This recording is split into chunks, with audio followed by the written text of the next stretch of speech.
Sorry, you ran into me. Lights! My peeps, welcome to Scare Zone Year 3. First thing we do to welcome the newest members of our Scream team is sacrifice a virgin. Yeah.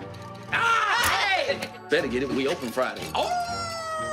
There's smoke machines, lots of light and sound effects, the strobe room, the chainsaw finale, yada, yada, yada. We happily freak out the customers who happily scamp into the gift shop to spend more money. Yeah, I've been coming here the past few years. He's only open 3 nights, but at $10 a head, he makes a killing. It's open!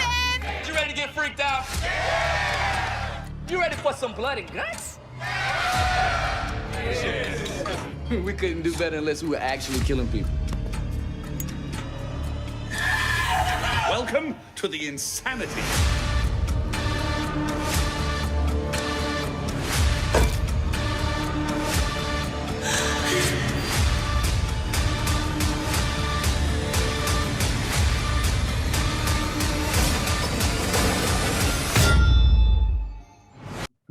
There we go. Hey, John. Hi. Good to see you. Thanks for doing this. Oh man, we finally connect. I'm so happy to finally meet you. Fantastic. Yes, good to meet you too. Well, thanks for joining me to talk about Scare Zone. I loved it. I'm a horror fanatic, and I thought it was just brilliant. I'm a purist though, so a Halloween movie essentially in May. Are you? Oh, is that right? It doesn't feel right. Well, it takes a while for it to build its momentum, and so by Halloween, boom, there it is. Boom, it'll be right there. Well, that's right, exactly. It's so funny. I'm Generation X, so I was what I consider the golden age of horror, in the 1980s. Movies like this reminded me of Funhouse, like in 1981. Yep, exactly. Was this an idea that, you went to a lot of scare houses, or where did the idea come from? Because it's such a brilliant setting for a horror film. Well, actually, what happened was, and by the way, I'm coming to you from in China. I'm in day 14 of quarantine, and so it is the witching hour right now in China as I speak to you. That's because why I say that is I'm in the theme park industry. That's my day job. They have theme parks in China, and we do consulting and things. And one of the parks and resorts that we work for is Universal Studios. And a good friend of mine and a client is the head of entertainment for Universal Studios in Florida, where they do Halloween Horror Nights, which is awesome. And it just so happens that I heard that they had just finished Halloween.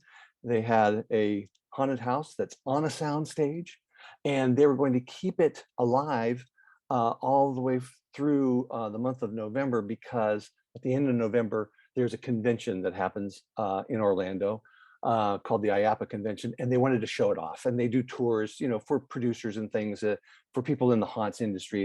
It's really cool. And I was like, well, wait a minute. You're on a sound stage. You have this awesome set, and it's not going to be doing anything for 3.5 weeks. Can I do a movie in there? And they said, well, as long as you pay for the space, you have a free set, and if you break anything, fix it. And I was like, oh, okay. So I actually backed into it. I was like, I have this awesome set on a sound stage.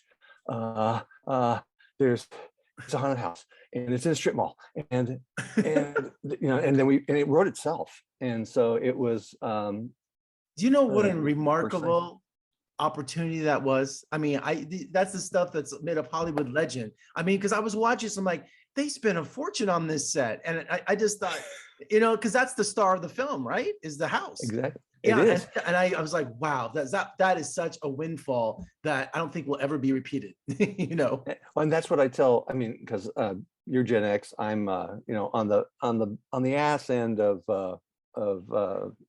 being a boomer. So I'm an old fart. So what I tell younger filmmakers is, like, just take advantage of what you got. Take advantage of your friends and family, and you have a barn, or you have access to an old car or something. Take advantage of it. And that's what I did there. Took advantage of a situation because of the business I'm in and the friends that I have. And it worked out fantastic. Well, I'm joined at the hip with Universal Studios Hollywood, and I cover Halloween Horror Nights, their red carpet every year. I'm buddies with John Murdy, who's like the legend, in creating these houses. So that is just, Absolutely. they just announced all the houses in Orlando and for Hollywood yesterday or the day before yesterday. So here it is, May. So I guess there is something about horror and Halloween going on right now. So Absolutely. Michael Aiello, he was, is in Orlando, the creative that's responsible for, all of the Halloween haunts that are happening there at Universal. And this was a fantastic house that they had built, and just made us look good. So, and it's and funny it was because fun. these houses, especially every around the fall here in Las Vegas. I mean, even since I was a kid, we've got the Freakling brothers, we've got all these houses, and Knott's Berry Farm. I mean, this is big business, Oh, yeah. So the subject matter of your movie has a built-in audience that teenagers and adults alike that hit the fall looking for these things. So I mean, I can just see them watching this and go, "Hey, there's one over by the mall. Let's go." Exactly. And that was the premise for this one. It was not in a big Universal Studios type of situation, but it was a mall. It was a strip mall. It was this guy who just sets it up for a couple of days and tries to make as much money as he can. And we've all been through those types of things, and probably that concept has always crossed our minds of, what if something really happened? Would I be able to tell? So that's what we played off of. Because while watching this, is it revealing all kind of the scare tricks here? Isn't it like a magician's code, because you're kind of revealing how things are done here? I think we reveal like just enough, but not enough to give away all of the cool secrets that they do. That's right. Yeah. So hopefully the fan base won't get, pissed at us. I'm not. And Okay. with these kind of movies, I always ask directors, finding the right special effects team, because usually that's one of the biggest expenses of these movies, other than the set, which was already built for you. But I mean, finding to do all those tricks. So was there someone in particular in mind, or how was that search?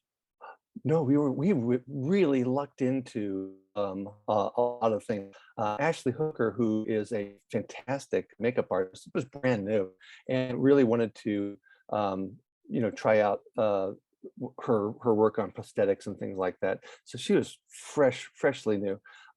We used a local company to enhance some of the effects with a little bit of CGI, but most of the things are practical that are done there. So we were happy to bring on anybody who wanted to try something new, and they all just seemed to work well together. So congrats to them.